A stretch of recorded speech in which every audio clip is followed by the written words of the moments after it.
Welcome, I'm Katie Winters and an MLIS student at the San Jose State University School of Information. In this tutorial, I'm going to show you how to get as much information about your ancestors as you possibly can from U.S. federal census records by using two reference tools from census.gov. The Index of Questions, which lists all questions asked on every census, and the Census Instructions, which details the instructions given to enumerators for each census. Both of these tools are available online for free. Family history research often starts with census records, and U.S. federal censuses, which have been taken every 10 years since 1790, can be information goldmines. However, people who are new to genealogy research tend to focus on just names and dates, and often miss lots of other valuable information about their ancestors that's recorded in a census. When people do look beyond name, date, and birthplace, they may not realize that the questions asked changed from census to census. So how do you know what questions were asked for a particular year? And how do you know what the enumerators were told to record, and in what context? These two key reference tools will help make sure you don't miss any important information in census records. The Census Index of Questions lists what questions were asked for any given census. This is important because over the years, new questions were added or changed. Starting in 1810, the census added economic questions. In 1850, it started collecting social data about education, value of one's estate, and mortality data. In 1940, the census added questions about veteran status and the number of children a woman gave birth to. Some questions seem similar over the years, but have fundamental changes from census to census. Marriage questions are a perfect example. The 1850 census asks if a person got married within the year, but 1870 wants to know the month in which a person was married, if that marriage occurred within the past year. The 1910 census records the number of years someone had been in their present marriage, while 1930 asks at what age a person was at the time of their first marriage. If the number differs for a husband and wife in the 1930 census, this might be a clue that one of them had a previous marriage. You would know to start looking for another marriage record. 1910 and 1920 explicitly record whether someone was in their first marriage or a second or subsequent marriage. Knowing these differences can help interpret important details about your ancestor's life and give you clues about what records to look for next. Here's what the 20 questions asked on the 1870 census look like, as listed on census.gov's Index of Questions. You can see the marriage question, number 14, that asks if the person was married within the last year, which month. This can help narrow down a month in which to look for marriage records for your ancestor. Now that you know to refer to census.gov's Index of Census Questions to find out what questions were asked on each census, let's talk more about the Census Instructions Reference Tool. Instructions for each census from 1790 to 2010 are listed on the left-hand side. Click on the date you're researching and open the PDF file to see the complete census instructions. Let's look at some specific examples. We'll start by looking at the 1910 census and its column of questions about citizenship, specifically the column whether naturalized or alien. Let's say you're researching Harry and Rose Spanier. Harry is the yellow line and Rose is the first green. Let's say, so Harry and Rose are husband and wife who were both born in Austria.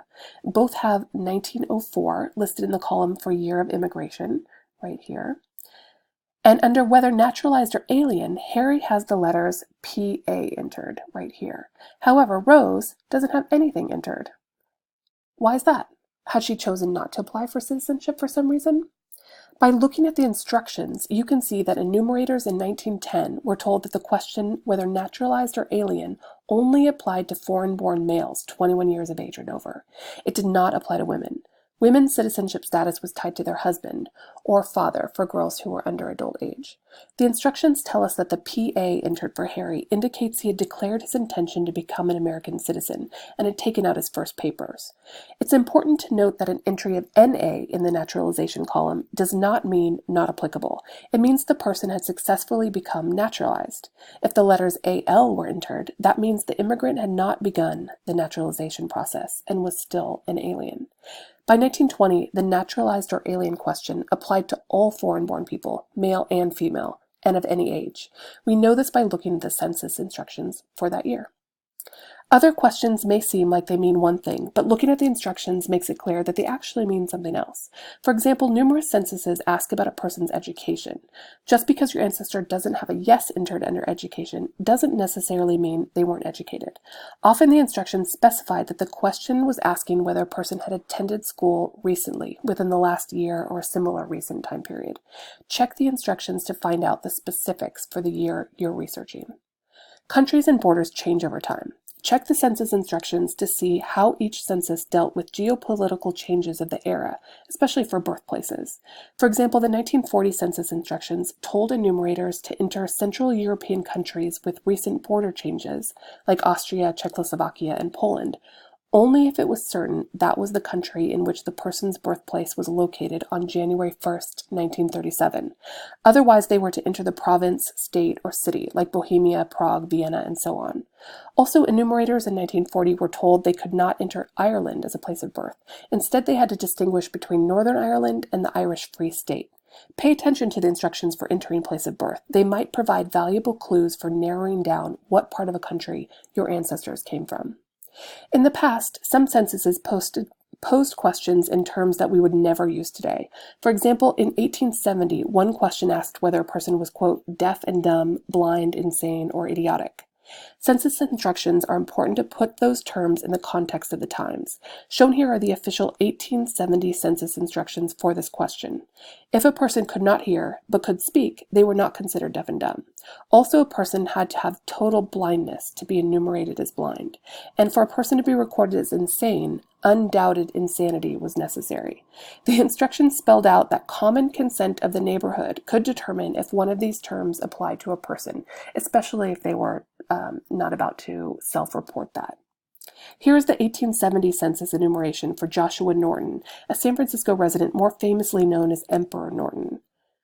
Norton proclaimed himself Emperor of North America in 1859, and you can see here in the census he reported his occupation as emperor. By 1870, the date of the census, common consent of his community determined he should be enumerated as insane. Let's review. When researching census records, make sure you get more than names, dates, and birthplaces. Using the index of questions and census instructions to better understand what questions were asked and the instructions given to census takers can provide important information about your ancestor, along with rich historical context. Finally, for more information on the questions asked in each census, both Ancestry.com and FamilySearch offer free downloads of blank templates for each census. These templates show the questions asked in every column of the census record. You do not have to be a paying subscriber to access and download these for free from Ancestry.com.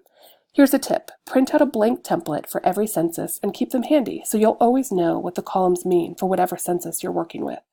Here's an example from Ancestry.com of the blank template for the 1870 census, with each column showing the question being enumerated. Thank you.